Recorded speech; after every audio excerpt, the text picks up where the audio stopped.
Hello and welcome back to my channel সুখী গৃহিণী। আমি শ্রী আর আজকে আপনাদের জন্য নিয়ে এসেছি সম্পূর্ণ নতুন একটা ব্লগ। খুব সামনেই আসতে চলেছে নীল ষষ্ঠী। বাংলা বছরের একেবারে শেষে চৈত্র সংক্রান্তির ঠিক আগের দিন পালিত হয় এই নীল ষষ্ঠী। অনেকে একে নীলের পুজো বলেও বলেন। সন্তানের মঙ্গল কামনায় এই দিন মা ষষ্ঠীকে পুজো অর্পণ করা হয়। সেই সঙ্গে উপোস করে অভিষেক করা হয় ভগবান শিবের। আর এবছর নীল ষষ্ঠীর ব্রত পালন করার দিন হচ্ছে 13ই এপ্রিল, 30শে চৈত্র, বাংলার 1431 এবং ইংরেজির 2025 সাল। আর আজ এই ভিডিওতে আমি আপনাদের সাথে শেয়ার করে নেব পুজোর নিয়ম, পুজোর উপকরণ, বাতিদানের সঠিক সময় এবং ব্রতের মাহাত্ম্য, এই সব কিছু। তো চলুন শুরু করা যাক।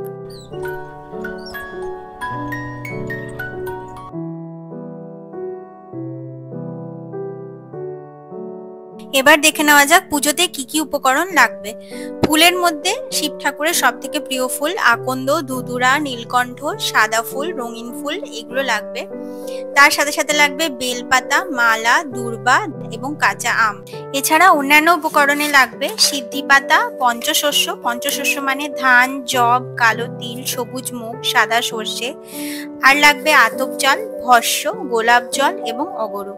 নৈবেদ্যের জন্য মিষ্টি, বাতাসা এবং বেল সহ গোটা 5 রকমের ফল, পানীয় জল, দক্ষিণা এবং নীল ষষ্ঠীর ব্রতকথা।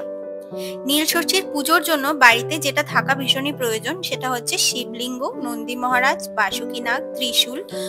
সাথে লাগবে পঞ্চামৃত বা তার বদলে ডাবের জল বা তার বদলে গঙ্গা জল এবং দুধ দিয়েও আপনারা অভিষেক করতে পারেন। এছাড়াও লাগবে পৈতে সাদা চন্দন, তেলের প্রদীপ, ঘিয়ের প্রদীপ, কর্পূর, ঘণ্টা এবং শঙ্খ, এবং নীলের বাতি দেওয়ার জন্য সারা রাত যাতে সেটা জ্বলে তার জন্য বড় একটা মাটির প্রদীপ কিনে নিতে হবে।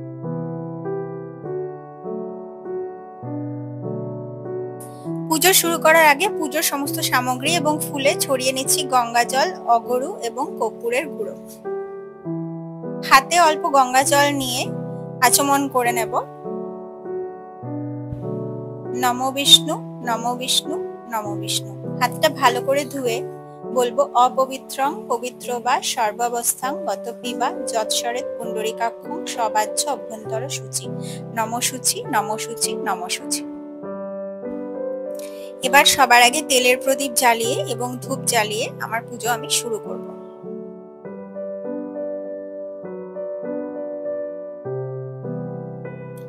একটা অভিষেক পাত্রে শিব ঠাকুর, নন্দী মহারাজ, শিব ঠাকুরের ত্রিশূল, ডমরু এবং বাসুকীনাগকে আমি নিয়ে নিয়েছি আলাদা করে। সবার আগে আমি ওনাকে সুগন্ধি জল দিয়ে স্নান করিয়ে নিচ্ছি।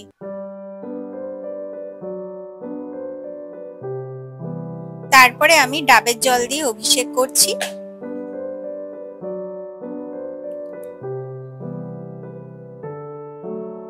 এবারে আমি পঞ্চামৃত মানে কাঁচা দুধ, দই, ঘি, মধু এবং শর্করা, এটা দিয়ে আমি শিব ঠাকুরের অভিষেক করে নিচ্ছি। ওনার সাথে সাথে আমি নন্দী মহারাজ, বাসুকীনাগ, ত্রিশূল, ডমরু সবকিছুকে একেবারেই অভিষেক করে নিচ্ছি। এবার আমি পরিষ্কার জলে ওনাদের ধুয়ে নেব।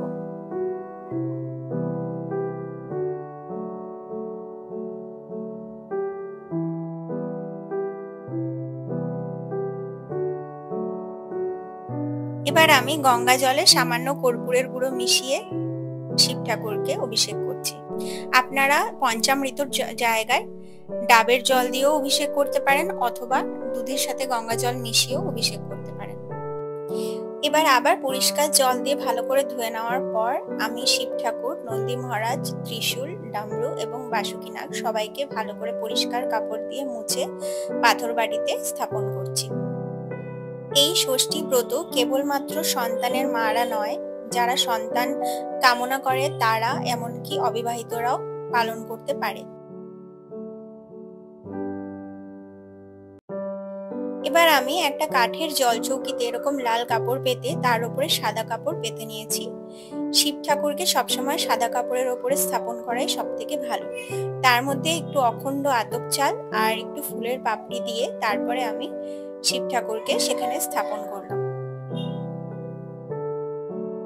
এবার আমি চন্দন লাগিয়ে নিচ্ছি শিব ঠাকুর, নন্দী মহারাজ, শিব ঠাকুরের ত্রিশূল, ডমরু এবং বাসুকীনাগকে। আপনারা শ্বেত চন্দন, কেশর চন্দন ব্যবহার করতে পারেন।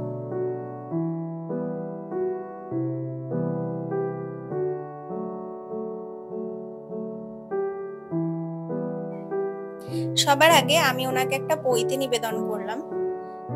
এই পৈতেটা আমি শিবরাত্রির আগেই নিবেদন করেছিলাম, সেই একই পৈতে আমি রাখলাম। তারপরে আমি প্রথমে ওনাকে আকন্দ ফুলের মালা এবং তারপরে নীলকণ্ঠ ফুলের মালা নিবেদন করলাম।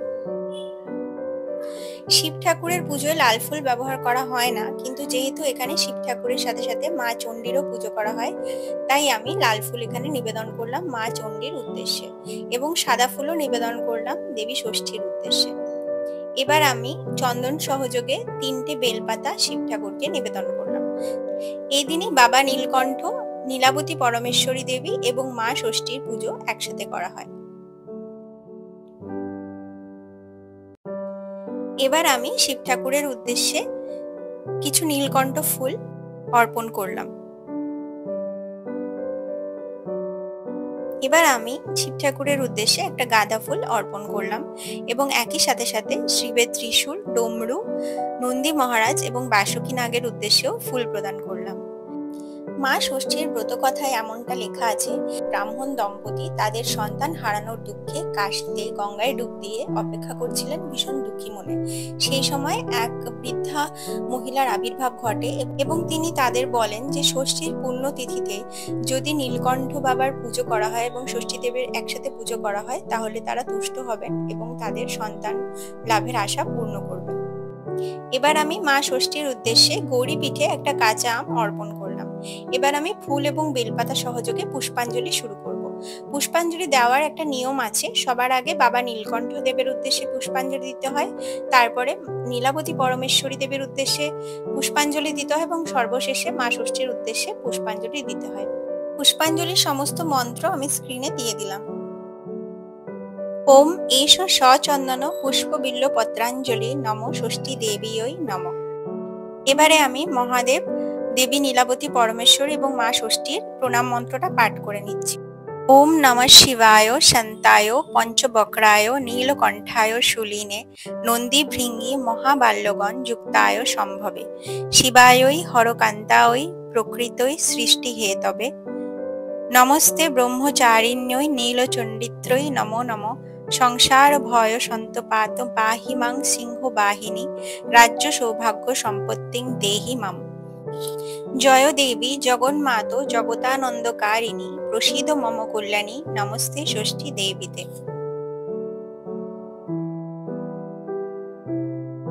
এবার আমি বাবার মাথায় জল ঢালবো। এখানে আমি সুগন্ধি জল নিয়ে নিয়েছি একটা কমণ্ডলুতে এবং বাবার মাথায় জল ঢালছি। এই জল ঢালার একটা নির্দিষ্ট নিয়ম আছে, যেমন সবার আগে শিব ঠাকুরের মাথায় জল ঢেলে তারপরে গৌরী পীঠের উদ্দেশ্যে 3বার জল ঢালতে হয় এবং তারপর নন্দী মহারাজ, বাসুকী নাগ এবং ত্রিশূলকে জল ঢালতে হয়। এরপরে আমি বাবাকে সিদ্ধি অর্পণ করলাম এবং তার সাথে সাথে একটু ভস্যও আমি মহাদেবকে অর্পণ করলাম।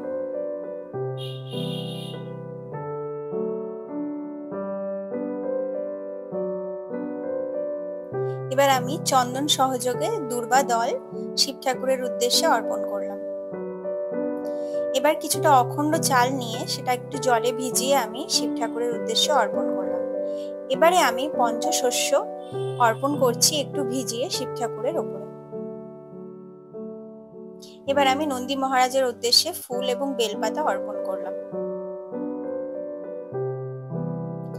এবার আমি একটু ফুল বেলপাতা বাসুকী নাগের উদ্দেশ্যে এবং মহাদেবের ত্রিশূলের উদ্দেশ্যে অর্পণ করলাম।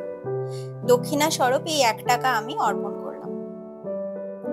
এবার আমি ফুল এবং বেলপাতা সহযোগে ঠাকুরকে ভোগ অর্পণ করলাম। একইভাবে জল অর্পণ করলাম।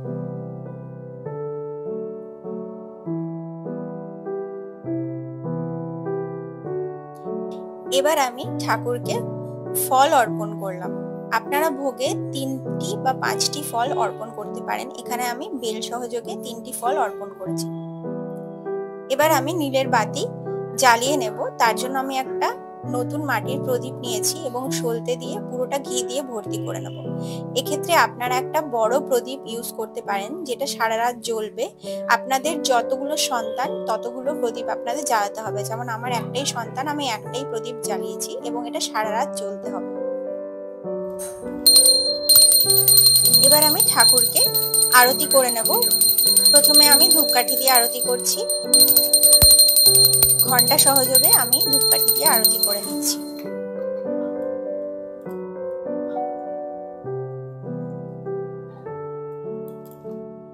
তারপর আমি তেলের প্রদীপ দিয়ে এবং ঘিয়ের প্রদীপ দিয়ে ভগবানের আরতি করে নেব 3 বার করে।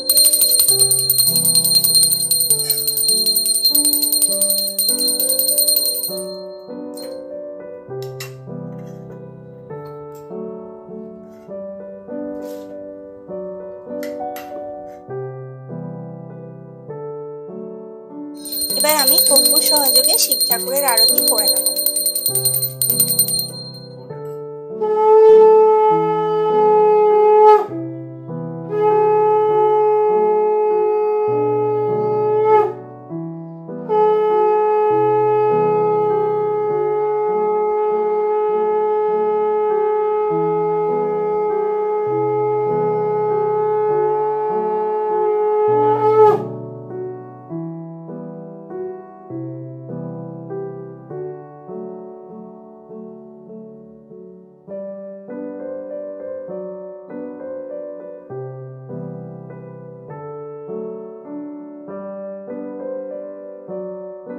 আজকের এই ভিডিওতে আমি আপনাদের সাথে তুলে ধরলাম এই পুজোর নিয়ম, পুজোর পদ্ধতি, পুজো করার কারণ এবং নানান রকম উপকরণ এবং ব্রতর সময় এবং দিন।